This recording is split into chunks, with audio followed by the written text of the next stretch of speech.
नमस्कार, स्वागत है आपका भारतवाणी नेशनल में और मैं हूं आपके साथ वंदना। खबर जनपद इटावा से है, जहां बेहड़ी इलाके में आई बाढ़ का जलस्तर गिरने के बाद आई दर्दनाक तस्वीरें। गांव पछाईगांव के मड़ैया में लोग जब आसियानों की ओर लौटे तो तबाही का मंजर देखने को मिला। लोगों के चेहरों पर देखने को मिली मायूसी। देखिए भारतवाणी नेशनल की खास रिपोर्ट। चंबल नदी का जलस्तर गिरने के बाद सामने आई दर्दनाक तस्वीरें। चंबल नदी की बाढ़ का पानी ग्रामीण क्षेत्रों में कम होने के बाद लोग जब अपने आशियानों की ओर लौटे तो तबाही का मंजर देख लोगों के चेहरों पर मायूसी छा गई। कोई बेघर हुआ तो किसी की खुशियां छीनकर ले गई बाढ़। जनपद इटावा में बाढ़ से हुई कई गांव प्रभावित हुई। चंबल नदी का जलस्तर गिरने के बाद प्रभावित गाँव में तबाही का मंजर देखा जा रहा है। लोगों के आशियाने पूरी तरह ध्वस्त हो गए हैं तो वहीं गाँव में एक अजीब सी बदबू आने लगी है। लोगों में बीमारियां व्याप्त हो रही हैं। हालांकि पानी घटने के बाद प्रशासन के अधिकारी गांव का निरीक्षण करने में जुटे हुए हैं।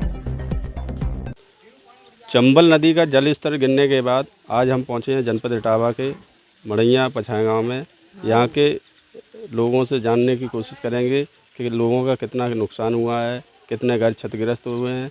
क्या नाम है बाबा? मोतीलाल। यहाँ बाढ़ आई थी और बाढ़ का पानी कम हो गया है, क्या नुकसान हुआ है यहाँ पे? नुकसान मकान टूट गए साहब। और क्या और परेशानी खाने पीने की सभी परेशानी रही, पानी की हर एक चीज़। हमारे साथ एक माता जी है, इनसे भी जानने की कोशिश करें। क्या नाम है माता जी? पार्वती। यहाँ बाढ़ का पानी भर गया था गांव में। हाँ। आज कितना नुकसान है, कम हो गया पानी, कितना नुकसान है, कितने घर क्षतिग्रस्त हो चुके हैं? बहुत घर गिर गए, देख लो आपको दिखाई दे रहा है, हैं सिर्फ गिरे और दर भी गिरे। पूरे गांव मतलब गिर वही रहा है। कहीं कड़वे परेशानी टट्टी लेते साहब को बहुत परेशानी रही है सब लोगों ने। तो यहाँ लोग बता रहे हैं कि लोगों के कई ज़्यादा नुकसान हुए हैं, कई मकान क्षतिग्रस्त हैं और एक गांव में अजीब सी बदबू फैली हुई है, जिससे लोगों में ये भय है कि यहाँ बीमारी फैल सकती है। हमारे साथ एक भैया हैं, इनसे पूछते हैं कि यहाँ कितना नुकसान हुआ है गांव में।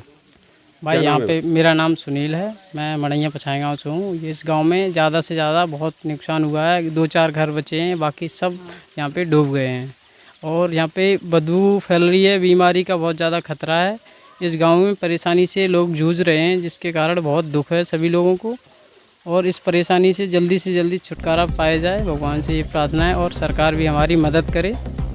धन्यवाद। नदी का जल स्तर गिरने के बाद अधिकारियों ने यहाँ गांव का भ्रमण किया। हाँ, अधिकारी आए थे, डीएम साहब भी आए थे सुबह और लेखपाल वगैरह भी आए हैं। सब लोग ले गए और फ़ोटो वगैरह ले गए हैं करके। देखते हैं क्या होता है। आते तो हर साल हैं लेकिन होता तो बहुत कुछ कम है। पर साल तो कुछ नहीं हुआ था। इन साल थोड़ा वादा दिया है, 3 महीने का वादा दिया है डीएम साहब ने। और क्या कहते हैं, एक लोग और आए थे, उनने भी कहा है कि 3 महीने के अंदर आपकी व्यवस्था कराई जाएगी। कल सांसद जी ने बाढ़ पीड़ित परिवारों के राहत सामग्री वितरित की थी, उस दौरान क्या क्या उन्होंने कहा है?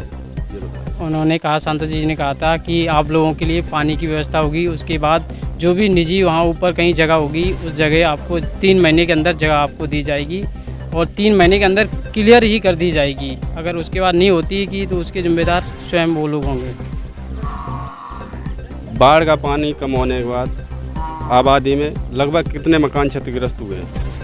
लगभग 60-70 मकान टूट गए हैं और बकाया कुछ बचे हैं। लेकिन परेशानी तो किसी के ऊपर थे, लेकिन सब लोगों के नीचे भी थे। कुछ लोगों के मकान जैसे पुराने बने थे ऊपर, लेकिन उनके अब नीचे भी बन गए थे, इसलिए